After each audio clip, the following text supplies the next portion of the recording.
Hello, welcome to this video. In this video and in the upcoming videos, we'll talk in great length about memory references and optimizations. But before we dive in deep about memory references, let us talk a bit about how variables are stored inside of the memory heap. Let's assume that this stack over here is a Dropbox where variables are stored. Each variable inside of the memory heap is stored as an object. Here, object 1 takes up one slot in the memory heap and has a raw memory address of sequence of characters which is in hexadecimal format. We all know that computer internally operates with binary formats, and the address here doesn't seem to be one of a binary type.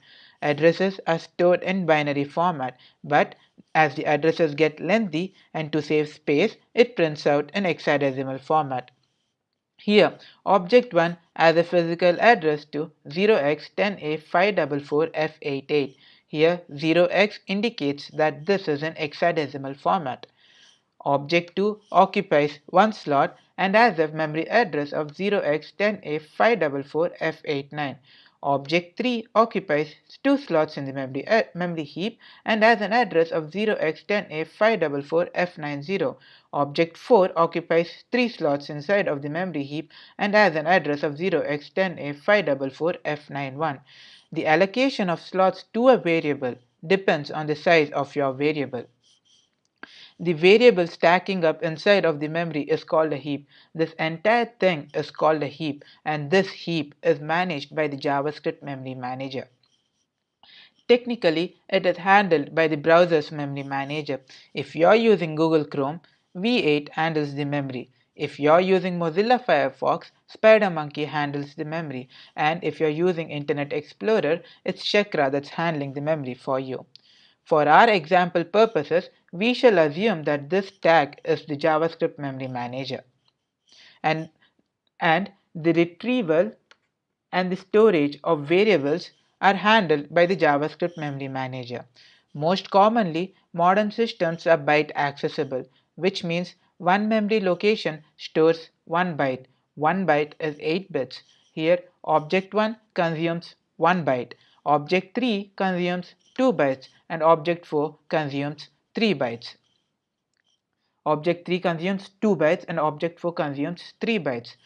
Okay, now let us go through a quick example.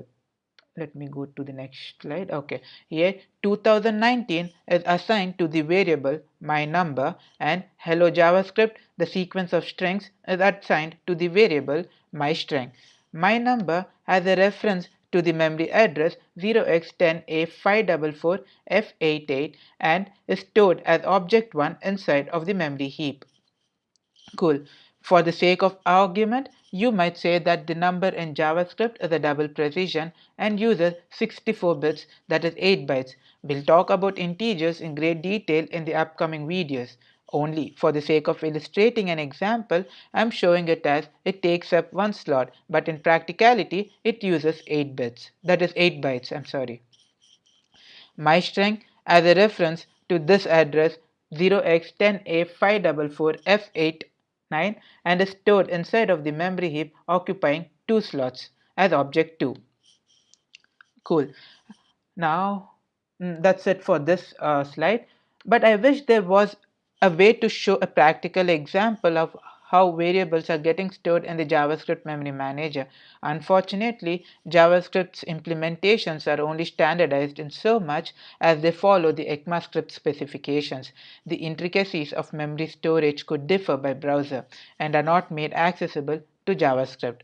Let us take a diversion from JavaScript and look at how Python stores variables inside of the Python manager, which is going to deepen our understanding. Let's see the Python implementation in the next video. I'll see you in a bit. Bye bye.